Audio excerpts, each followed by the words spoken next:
네, 그럼 발표 시작하도록 하겠습니다. 네, 아까 인사드렸지만 네, 이상준이라고 합니다. 이번 세션에서 MEF라는 기술에 대해서 발표를 하려고 나왔습니다.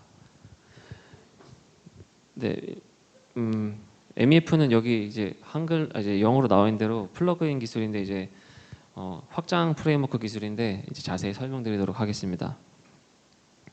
네, 오른쪽은 제 소개입니다. 저는 단넷 개발자이고 아는 척하는 것을 무척 좋아합니다. 아는 척하는 걸 좋아하면은 일단 이제 고수분들이 이제 어그로가 다 끌려주시면은 이제 그거 아니야라고 바로 콕 집어가지고 막 설명을 해주시거든요.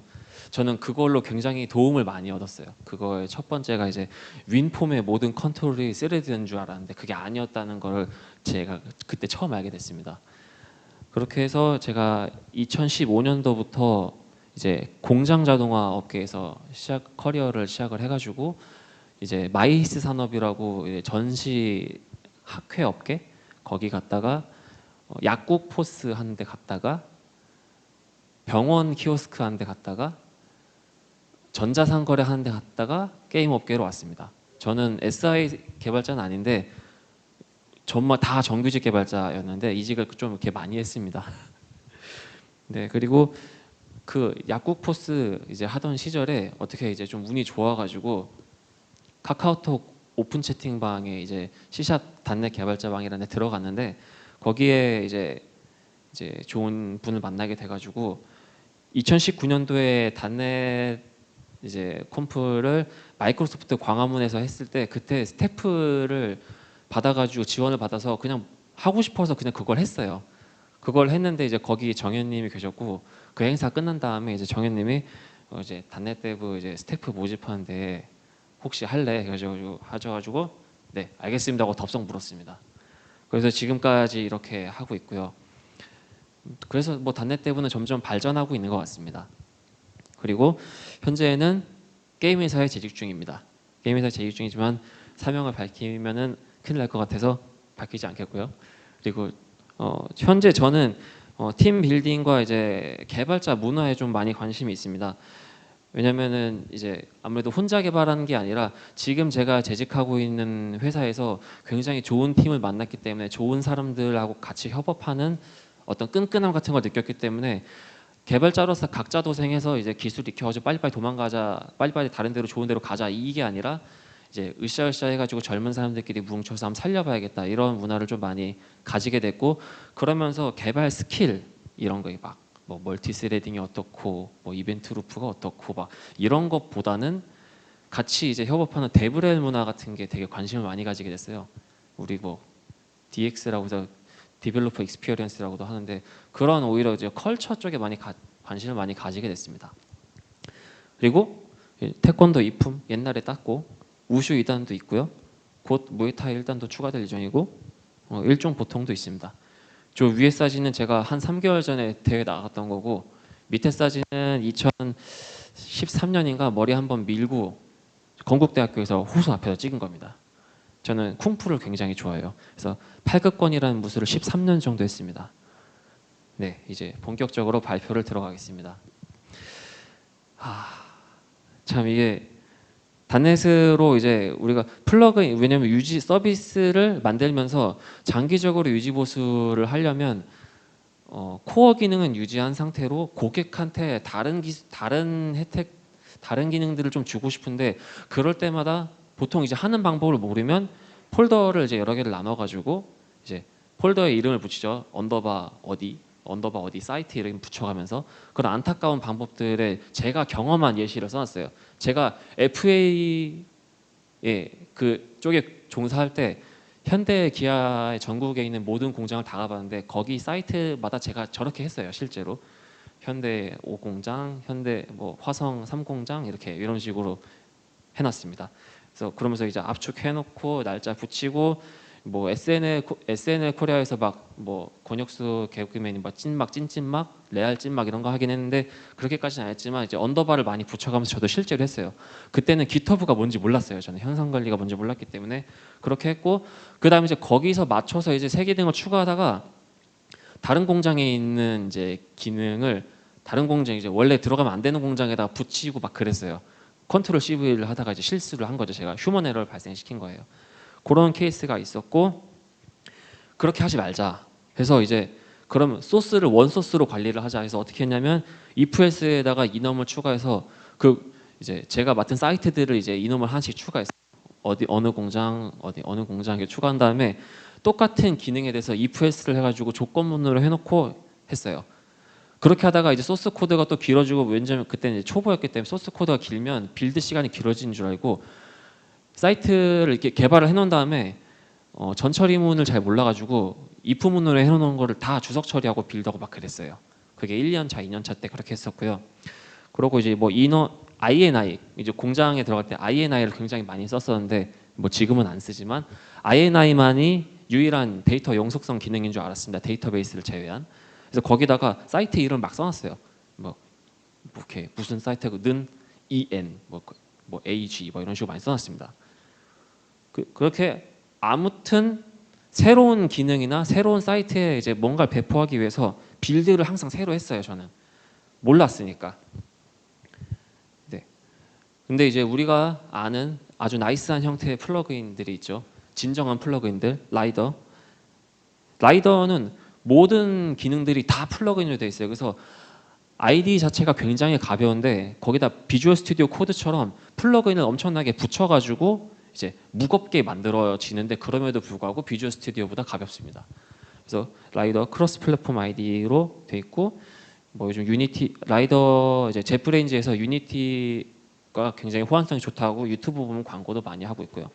제가 이제 하나 좀 이제 깜짝 놀랐던 거는 라이더를 맨 처음에 받으면은 영어로 돼 있는데 한글을 하고 싶어서 한글 적용하는 거 찾아보니까 한글 팩도 플러그인으로 돼 있어요. 그래서 오프라인으로 압축 파일에 플러그인을 받아가지고 이제 라이더에다가 수동으로 적용하는 형태를 썼습니다. 그래서 이렇게까지 플러그인이라고 생각을 좀 하게 됐었어요. 그리고 비주얼 스튜디오 코드, 네, 비주얼 스튜디오 코드도 그냥 메모장이죠. 메모장인데 정말 좋은 메모장.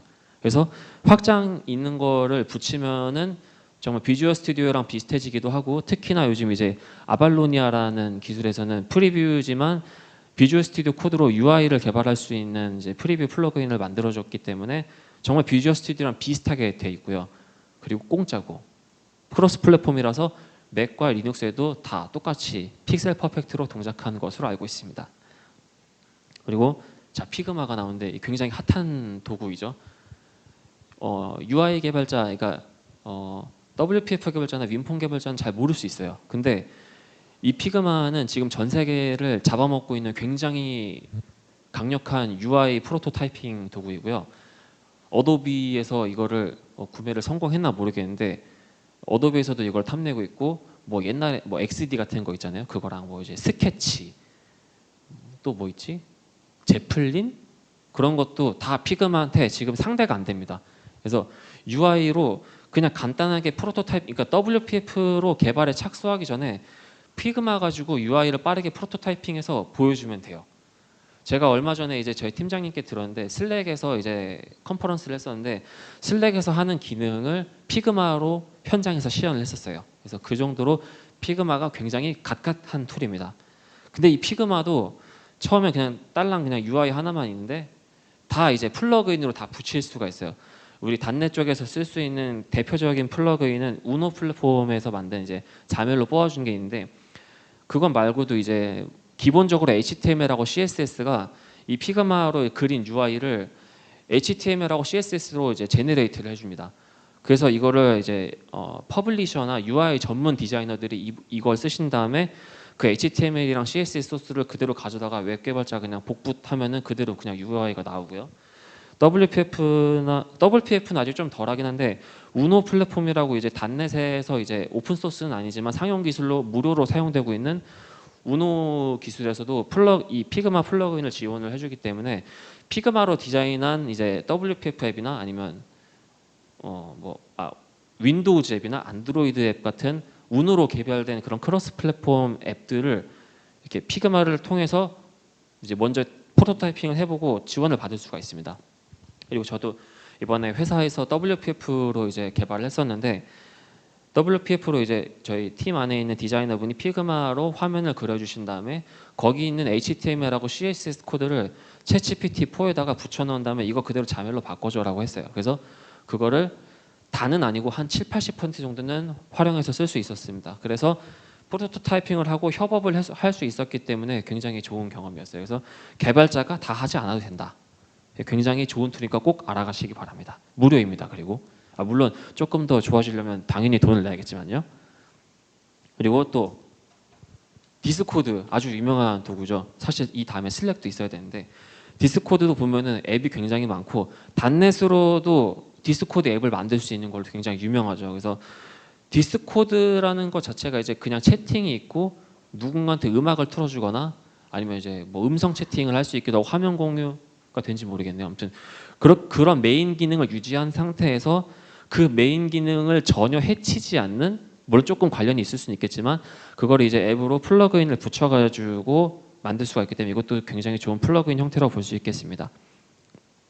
근데 내가 만든 플러그인은 왜 그렇지? 라고 생각을 해보면 첫 번째로 제 경험에 의해선 모듈화의 경험이 부족했어요. 이제 제 1년차 때 이제 윈폼을 처음 했었는데 버튼 하나에 이렇게 막 3,000줄씩 들어가 있어요. 그래서 막 모듈화라는 개념 모르겠으니까 일단 소스 코드가 들어가서 동작만 되면 되는 거였어요. 그냥 돈을 버는 코드. 잘 돌기만 하면 되고 이게 왜 도는지는 몰라도 되는 그런 코드를 제가 막 만들었는데 그냥 막 버튼 하나에다 뚝딱뚝딱 붙여넣으니까 잘 되더라고요. 그 다음에 다른 데 그 기능이 필요하면은 컨트롤 C/V로 역시 막 복붙했습니다. 그렇게 했고 그 다음에 이제 제 그 병원 키오스크 다녔던 회사에 가서는 모듈화의 개념이 조금 생겼어요. 그걸 가져가가지고 상사한테 보여드렸더니 나는 그렇게 안 해도 모듈화 잘 되던데 내가 모르는 거 하지 마 라고 하셨어요. 저한테. 학교는 뭐 연구 개발하는 곳이겠지만 회사에서는 회사만의 패턴이 있어. 여기는 회사에서 룰을 따라 라고 하고 객체 지향은 학교에서만 하는 거야 라고 실제로 그렇게 워딩을 들었습니다. 그래서 좀 많이 충격적이었어요. 그렇게 이제 좀 배움이 부족한 상태였고 그 다음에 이제 이 MEF를 알기 전에 저의 추상화 개념이 조금 있는 상태에서 개념은 아는데 MEF라는 기술을 몰랐을 때는 나름대로 이제 프로젝트를 쪼개가지고 이제 뭐 객체 지향에서 주장하는 책임주도 설계대로 개발을 하려고 노력을 했어요. 근데 결국 그거를 클래스를 쪼갰지만 어쨌든 이제 빌드를 새로 해야 된다는 단점이 있었습니다. 뭐 저기도 나와 있겠지만 뭐 if에서 대충 하자는 방식도 있고 결국은 빌드를 새로 했어야 됐다. 그게 문제였습니다. 근데 이제 제가 생각하는 앞선 이제 디스코드 플러그인 새로 설치한다고 뭐 재시작하지 않고 물론 저기 라이더 같은 경우는 플러그인을 설치하면 재시작을 해야 됩니다. 근데 재시작만 하면 되고 그게 뭐 레지스트에 적용하거나 그냥 그 정도 수준인 거고 뭐 아까 피그마도 웹사이트 형태이기 때문에 플러그인을 붙인다고 해서 뭐 사이트를 껐다 켜야 되거나 새로 고침하지 않아도 돼요. 그런 것도 이제 좋은 플러그인인데 그런 것들을 조건들을 이제 취합해 봤을 때 첫 번째 기본 기능을 건들지 않는 플러그인이어야 합니다.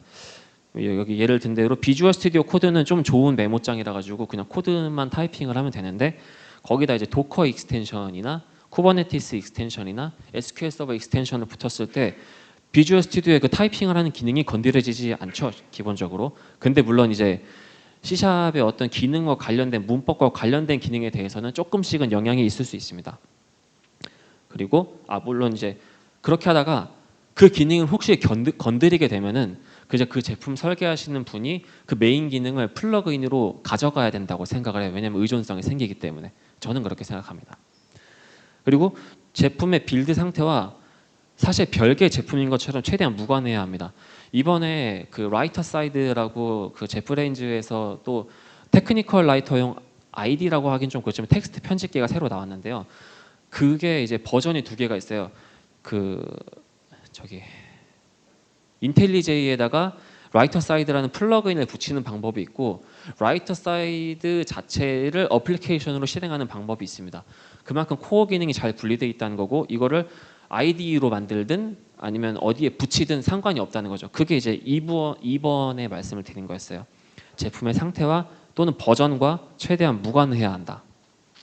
그리고 3번 기능을 사용하기 위해 메인 프로세스하고 통신이 필요 없어야 된다고 생각을 했습니다. 그러니까 뭐 비주얼 스튜디오 코드, 도커 익스텐션을 깔았을 때 도커 익스텐션하고 비주얼 스튜디오 코드가 통신을 하지 않는다고 제가 알고 있어요. 그러니까 물론 이제 도커다 보니까 이제 다른 이제 뭐 도커 허브 같은 데나 이제 이런 거를 통신을 할 수는 있겠지만 비주얼 스튜디오 자체랑은 상관이 없다는 거죠. 비주얼 스튜디오 안에 인베딩돼서 들어와는 있지만 비주얼 스튜디오와 통신이 되지 않는다는 겁니다. 즉 프로세스 이중화가 돼 있지 않다는 소리죠. 그래서 이런 세 가지 조건들이 제가 생각하는 플러그인이지 않나라고 생각을 했어요. 그래서 제가 오늘 소개해드리는 MEF가 뭔데? 그러면 이제 Managed Extensibility Framework. 간단히 말해서 이제 아까 말씀드린 제 기준으로는 1, 2, 3번을 모두 부합하는 기술이었습니다. 그래서 메인 프로그램에서 제공하는 기능 외에 고객별로 추가적인 기능을 요청할 때 메인 프로그램이나 업데이트나 조건만 클래스 뭐 책임 분리 없이, 그러니까 제품의 빌드 상태와 상관이 없이 유지 보수할 수 있는 기능이고요. 조건문으로 분기되는 코드를 OOP 드론으로 뭐 최대한 뭐 클래스 추상화하고 인터페이스나 뭐 앱스트랙트 클래스 같은 뭐 레이지 바인딩으로 할 수 있는 유연한 설계와 하는 거랑 비슷한데 심지어 런타임에서 떼는 건 안 되는데 붙이는 건 할 수 있습니다. 떼는 건 이제 프로세스가 잡고 있기 때문에 뗄 수는 없고요. 좀 이따 데모 때 보여드리겠습니다. 뭐 어쨌든 런타임에서 적용할 수, 프로그램이 돌고 있는 상태에서 붙일 수 있는 멋진 기술입니다. 그리고 이제 이거는 MEF를 설명한 MSDN에서 발췌한 건데요. 가장 간단한 방식은 구성 요소를 애플리케이션의 코드로 포함하여 코드에서 직접 호출하는 것입니다. 그러나 이 방식에는 여러 가지 명백한 단점이 있습니다. 그러니까 이게 이제 클래스로 이제 뭐 책임 분리해서 열심히 쪼개놨지만 어쨌든 빌드를 새로 해야 한다는 단점을 설명하고 있습니다. 그리고 그중 가장 중요한 것은 소스 코드를 수정하지 않으면 새 구성 요소를 추가할 수 없다는 것입니다. 빌드를 새로 해야 된다는 말이죠. 웹 애플리케이션의 경우에는 이러한 제한이 있어도 큰 문제가 없을 수 있지만 제가 말씀드리는 이 클라이언트 애플리케이션, 저는 WPF를 오래 개발했기 때문에 저한테 굉장히 이거는 치명적인 이슈였어요. 웹이면은 솔직히 뭐 서버 내렸다 껐다 키면 되는데 네이티브 앱 같은 경우에는 사용자한테 업데이트 됐다고 이거 업데이트 됐어요 하고 CS한테 알려주거나 사용자한테 노티를 줘야 돼요. 그럼 사용자가 업데이트를 해야 됩니다. 이게 이제 네이티브 어플리케이션의 강력한 이제 좀 안타까움이죠. 근데 그거 버전을 유지하면서 MEF는 붙여버릴 수가 있습니다. 그래서 이런 제한이 없는 기술이에요. 네, 지금부터 이제 제가 시연을 할 건데 시연에 나와 있는 GitHub 주소는 위와 같습니다. 그래서 뭐 PC가 있으신 분들은 참고하셔도 좋고요. 예제 소스의 컨셉은 여기 써 있는 것 같이 WPF에서 제네릭 호스트, 우리 IOC 컨테이너 기술, MS에서 만든 IOC 컨테이너 기술을 사용해서 MVVM 패턴과 함께 개발된 프로그램이고 이제 그 플러그인 이제 MEF 팩들이 프로젝트로 따로 분리된 상태에서 의존성이 없어야 합니다. 그리고 제가 만들 이제 예제는 플러그인 자체가 그냥 기능뿐만 아니라 그 UI도 있어야 합니다. 이런 컨셉을 잡았어요. WPF 이제 기술은 .NET 7으로 하고 있고요. 커뮤니티 툴깃 MVVM을 사용하고 있고 마이크로소프트 익스텐션 호스팅을 사용하고 있는데 이게 제네릭 호스트 누게 패키지 이름이고요. 그리고 시스템 컴포넌트 모델 컴포지션 이게 MEF입니다. 이거는 이제 누겟에서 BCL에 해당하는 거지만 누겟에서 다운을 받으셔야 합니다. 네, 소스 코드를 먼저 이제 데모를 보여드리기 전에 이제 보여드릴 건데 이거 화면은 라이더로 개발한 화면입니다. 원래 이제 .NET 프로젝트 안에 제가 개인적으로 MVVM을 할 때 프로젝트 하나 안에 뷰 모델하고 뷰가 있는 거를 좋아하지 않아요. 왜냐면 사람이라는 게 이제 굉장히 본인한테 이제 관대하기 때문에 그냥 의존성을 걸어버릴 수가 있거든요. 그거를 원천적으로 방지하기 위해서 저는 뷰하고 뷰 모델의 프로젝트 자체를 그냥 분리를 합니다. 물론 어쩔 수 없는 경우에는 그냥 타협을 하고 있지만 최대한 그렇게 하는 편이에요. 그렇게 분리됐을 때 장점은 아까 종훈님께서 말씀하신 X유닛에 이제 WPF에서 MVVM을 할 때 모델 부분에다가 X유닛을 이제 걸 수가 있습니다. MVVM을 안 하면 X유닛을 걸 수가 없어요. UI가 존재하는 프로젝트에다가 X유닛을 거는 거는 X유닛에서 오류를 뱉어냅니다. 물론 MS 테스트로 하면 가능해요. 그래서 이제 위와 같은 이유로 저는 뷰 모델하고 뷰를 분리하고 있는데 플러그인이라는 게 하나의 패키지로 이제 배포가 돼야 된다고 생각을 하기 때문에 여기서만큼은 제가 타협을 해서 뷰 모델과 뷰를 하나의 프로젝트에 묶었습니다. 네, 여기 밑에 제가 설명한 것들 동료들 간 MVVM을 1년 하신 분이 있고 뭐 15년 하신 분이 계실 거고 15년 하셨어도 뭐 혹시라도 15년 하셔도 이제 수준이 한 5년 차이실 수도 있으실 거고 그런 MVVM적인 지식 수준의 차이를 위해서 사전에 MVVM은 조율이 많이 필요하다고 생각을 합니다. 그리고 저는 개인적으로 또 매니저라고 붙은 전미사 클래스는 개인적으로 싱글톤으로 사용하면서 이제 멀티스레딩에 대해서 안전하도록 그렇게 고집을 좀 제가 스스로 가지고 있는 코딩 컨벤션입니다. 그리고 MEF에서 가장 중요한 두 가지 클래스를 저기 밑에 빨간색으로 마킹을 해놨는데 디렉토리 카탈로그랑 컴포지션 컨테이너가 MEF의 핵심 클래스입니다. 이제 그 디렉토리 카탈로그로 이제 플러그인 디렉토리가 어느 경로인지 검사를 한 뒤에 이제 컴포지션 컨테이너로 MEF 플러그인들을 런타임에 불러오고 있습니다. 여기 나오는 것처럼 이제 어트리뷰트 임포트 매니 또 임포트 어트리뷰트 또는 임포트 매니 어트리뷰트를 사용해서 이제 패키지를 안으로 이제 인베딩 시키는데요.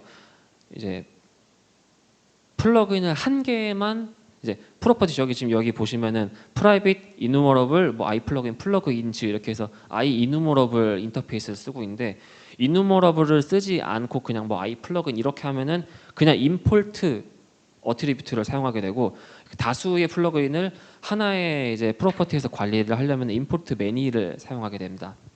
그리고 여기 이제 allow recomposition이라는 옵션을 주게 되면 이거를 계속 갱신을 할 수가 있게 돼요. 그래서 밑에 이제 빨간색으로 마킹되어 있는 리프레시라는 메서드를 사용할 수 있게 됩니다. 그래서 이거를 펄스로 두게 되면 리프레시를 허용하지 않던가 아니면 뭐 이렇게 오류가 났던지 아니면 효과가 없었던지 그랬던 것 같습니다.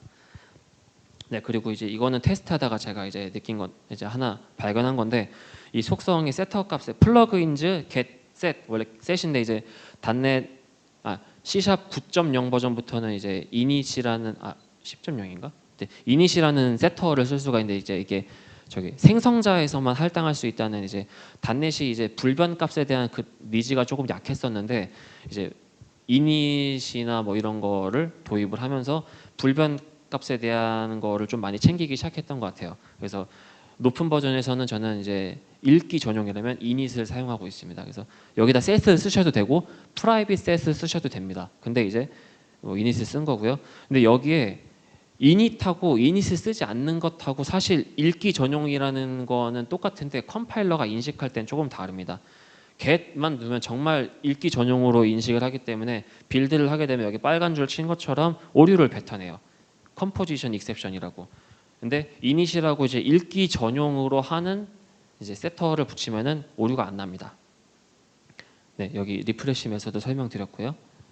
그 다음에 익스포트 이제 실질적으로 패킹되는 플러그인들 프로젝트에는 익스포트라는 이제 어트리뷰트를 붙여야 됩니다.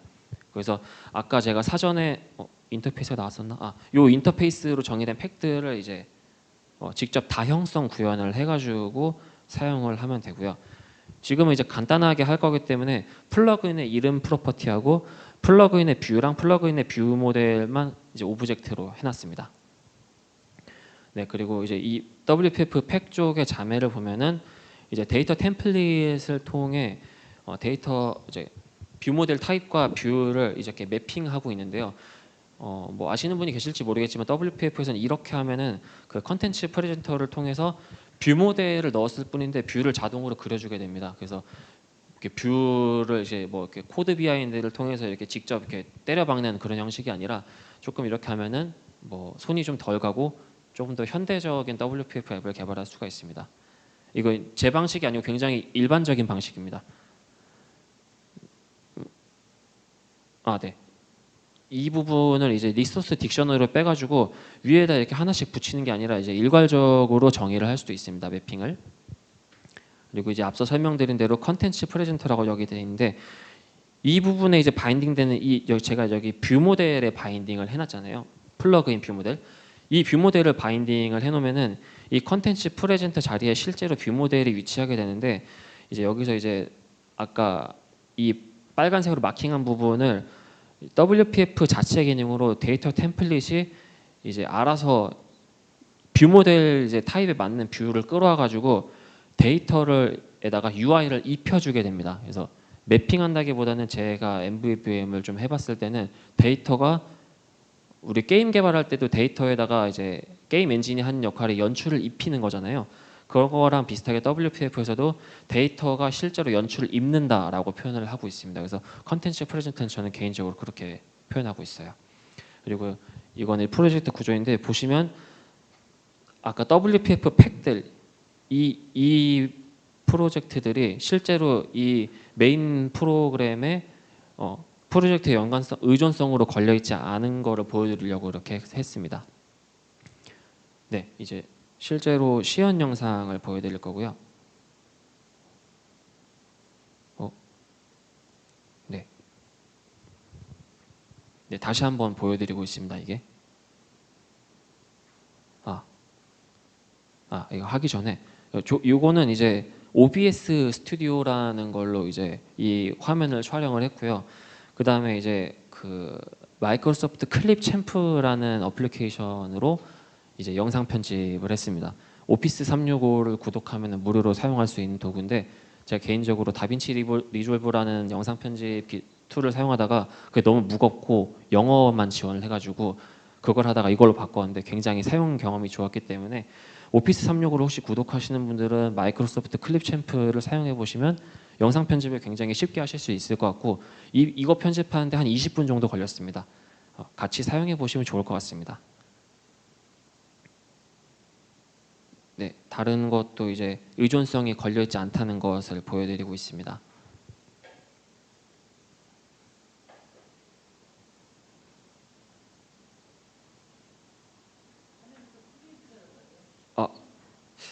이게 크게 되나? 네, 이게 최대인 것 같습니다.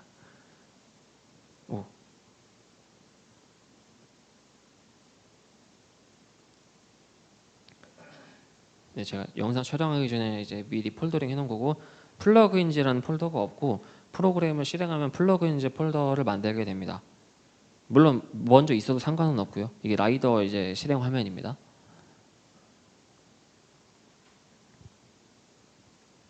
네, 현재는 플러그인이 없습니다.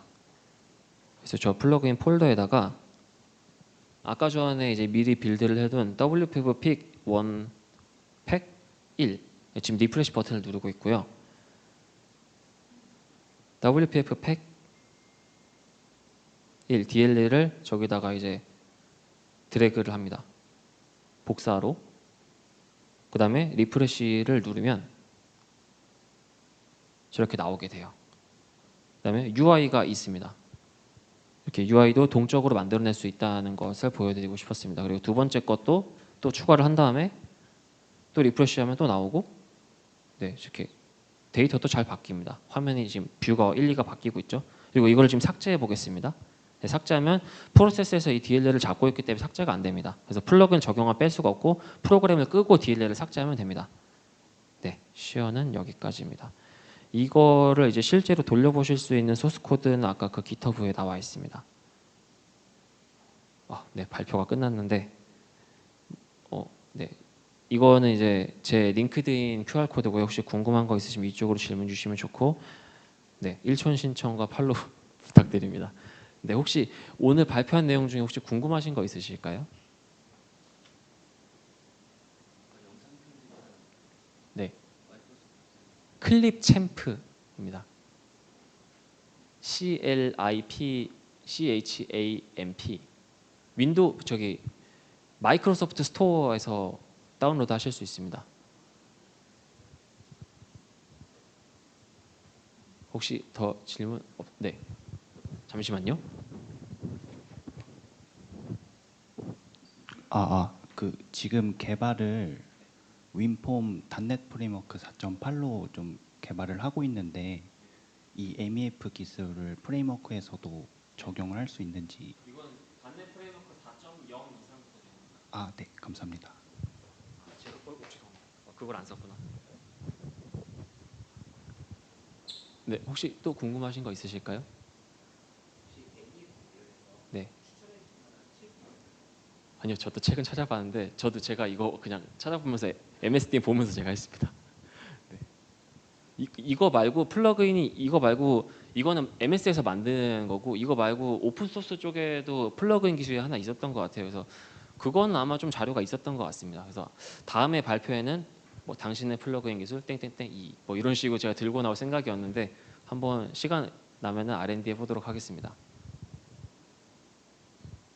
네, 제 시간이 한 10분 딱 10분 남았는데 혹시 질문이 있으실까요? 네, 네. 아이고. 예, 저 같은 경우는 그 ASP 단내 쪽이 관심 있어서 왔는데요. WPF는 잘 모르고요. 만약에 ASP 단내 개념으로 플러그인 기술을 쓴다면 뭔가 어떤 효용을 얻을 수 있을까요? 일단 서버를 내렸다가 올리지 않아도 되는 그런 장점이 있을 것 같습니다. 갑자기 추가를 한다면 저는 근데 웹을 개발을 사실 안 해보긴 했는데 그런 경우가 사실 많을 것 같지는 않은데 혹시라도 필요하시다면 쓰실 수 있을 것 같습니다. 네,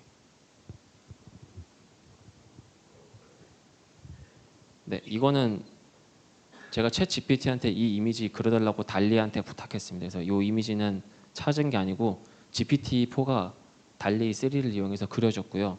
이 UI 배치 역시 오피스 365에서 그냥 그려줘 했더니 그려졌습니다. 제 공수를 하나도 들이지 않았어요. 그래서 여러분 인공지능 많이 사용하시기 바랍니다. 네, 질문 없으시면 발표는 여기서 마치겠습니다. 감사합니다.